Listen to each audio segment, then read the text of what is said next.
Jadi ini masih di Mekah. Betapa sabarnya Rasulullah. Rasulullah sholat menghadap Allah. Mereka tahu itu cara Rasulullah untuk sholat. Tapi ya itu, musuh mereka adalah para pembesar kafir Quraisy.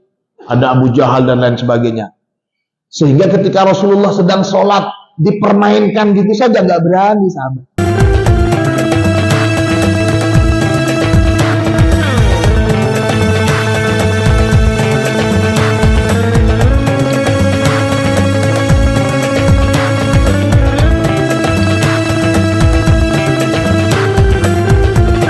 Ini menarik. Ada kisah hadis.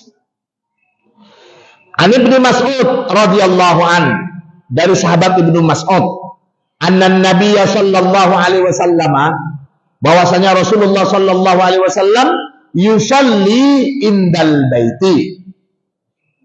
Karena ada siapa Rasul yusalli, sedang sholat, indal baiti, di dekat Ka'bah. Jadi kalau di rumah enggak di dekat Baitullah. Wa Abu Jahal wa ashabuhu lahu julusun. Dan ada Abu Jahal dan teman-temannya Abu Jahal, para kafir Quraisy, lahu julusun. Mereka sedang duduk juga. Jadi ini saya katakan. Jadi jangan membayangkan masjid dulu zaman Rasul seperti kita ini. Dulu Rasulullah sholat di dekat Ka'bah, di sampingnya itu ada Abu Jahal dan orang-orang Quraisy lainnya, kafir Quraisy. Idz qala ba'duhum li ba'din. Idz qala, tahu-tahu itu tiba-tiba qala ba'duhum, berkata ba'duhum, siapa sebagian mereka kafir Quraisy ini, li ba'din, kepada sebagian yang lain, ayyukum yaji'u bisalaju zurim bani fulan. Ayyukum yaji'u, siapa di antara kalian yaji'u yang bisa datang, bisa membawa, maksudnya yaji'u bisalal juruzi bani fulan.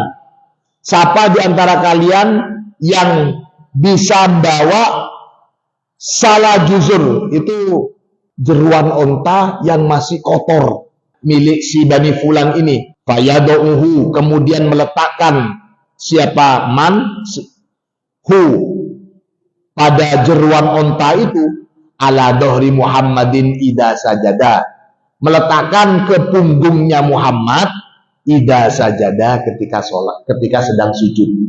Jadi ini berarti ini masih di Mekah. Ini termasuk licik dan betapa sabarnya Rasulullah. Rasulullah sholat menghadap Allah. Mereka tahu itu cara Rasulullah untuk sholat. Padahal Rasulullah itu disegani. Rasulullah itu orang yang nggak pernah bohong. Kemudian dipuji akhlaknya oleh kafir Quraisy. Tapi ya itu, orang-orang kafir Quraisy, ayo yuk, sopo sing wani meletakkan kotoran dalam ya, yang banyak darahnya, masih banyak eknya, masih belum dibersihkan itu. Kalian tahu kan? Taruh di punggungnya Muhammad ketika sedang sujud. Ayo sopo sing wani. Nah, gitu, ada yang ngomong begitu. Fanda'asa asqal qaumi faja'abi. Maka berangkatlah, bangkit dan berangkat. Asqal qaum, siapa orang yang paling celaka di antara kaum. Dia sangat berani sekali mempermainkan Rasulullah. Ayo siapa yang berani? Hanya ada, weh aku wani. Nah itu. Fanda'asa asqal qaumi faja'abihi. Faja'abihi, kemudian ja'abihi, dia membawa kotoran tadi itu. Membawa kotorannya unta itu. Fanadoro hatta ida sajadan nabi fanadoro. Maka melihat, menunggu sambil melihat siapa orang tersebut.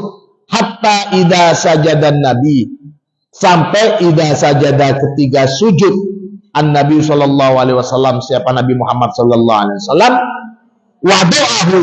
wadoa, meletakkan siapa orang yang paling asqal kaum ini, hu, pada kotoran unta, ala dohrihi, di atas punggungnya Nabi.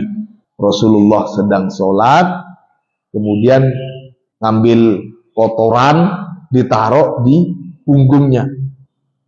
Ini biasa begitu, Rasulullah yang digitukan.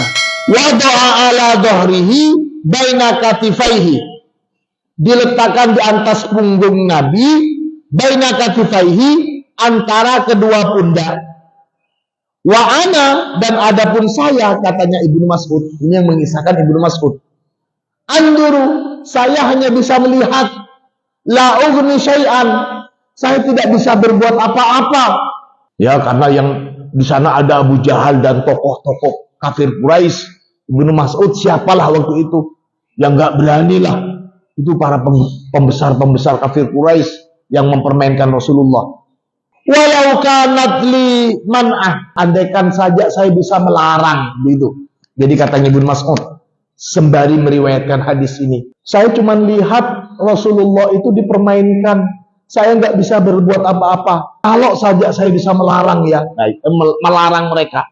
Tapi apalah daya, katanya Ibnu Mas'ud. Memang kebanyakan para sahabat-sahabat yang mengikut Rasulullah itu mereka adalah kalangan-kalangan yang pada awal-awalnya memang orang-orang yang kalau boleh dikatakan kelas-kelas pinggiran. Kecuali setelah beberapa saat kemudian ada sahabat Umar, ada sahabat Utsman dan seterusnya.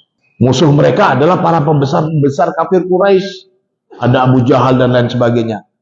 Sehingga ketika Rasulullah sedang sholat dipermainkan gitu saja nggak berani sahabat. Beda setelah Sayyidina Umar masuk Islam, ada orang yang mempertanyakan kredibilitas keadilan Rasulullah saja ketika membagi harta rampasan perang Badar itu. Ada yang idil ya Rasulullah, langsung Sayyidina Umar, izinkan saya Rasulullah, akan saya penggal leher orang ini.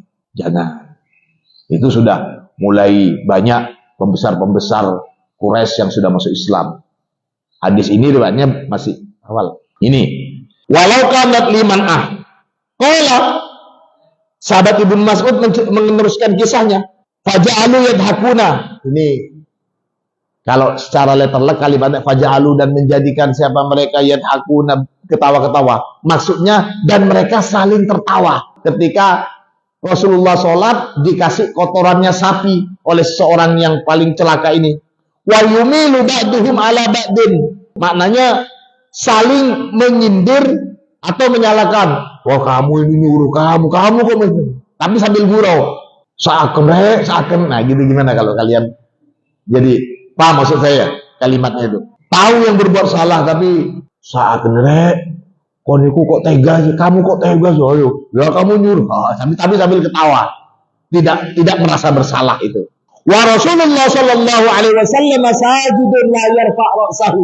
Sementara Rasulullah sajidun, sujud, la yarfa' ra'sahu. Rasulullah tidak mengangkat kepalanya karena tahu ada kotoran di atasnya. Jadi Rasulullah diam, lama sujudnya Rasulullah lama, nggak angkat Rasulullah, tetap sujud. Hatta ja'at Fatimah, sampai datanglah Sayyidah Fatimah, putri Rasulullah. Fatarahat, maka membuang siapa Fatimah pada kotoran sapi itu, andohrihi, dari punggung Rasulullah. Farafa'am, kemudian mengangkat siapa Rasul ra'sahu, pada kepalanya. Summa qala, kemudian Rasulullah berdoa. Jadi setelah sujud ngangkat, Rasulullah doa gini, Allahumma alaika bi Quraisy. Allahumma alaika bi Quraisy. Ya Allah, aku serahkan kepadamu urusan orang Quraisy ini. Salah sama Rab, 3 kali. Fasaqqa alaihi idda'a alaihim wallahu a'lam.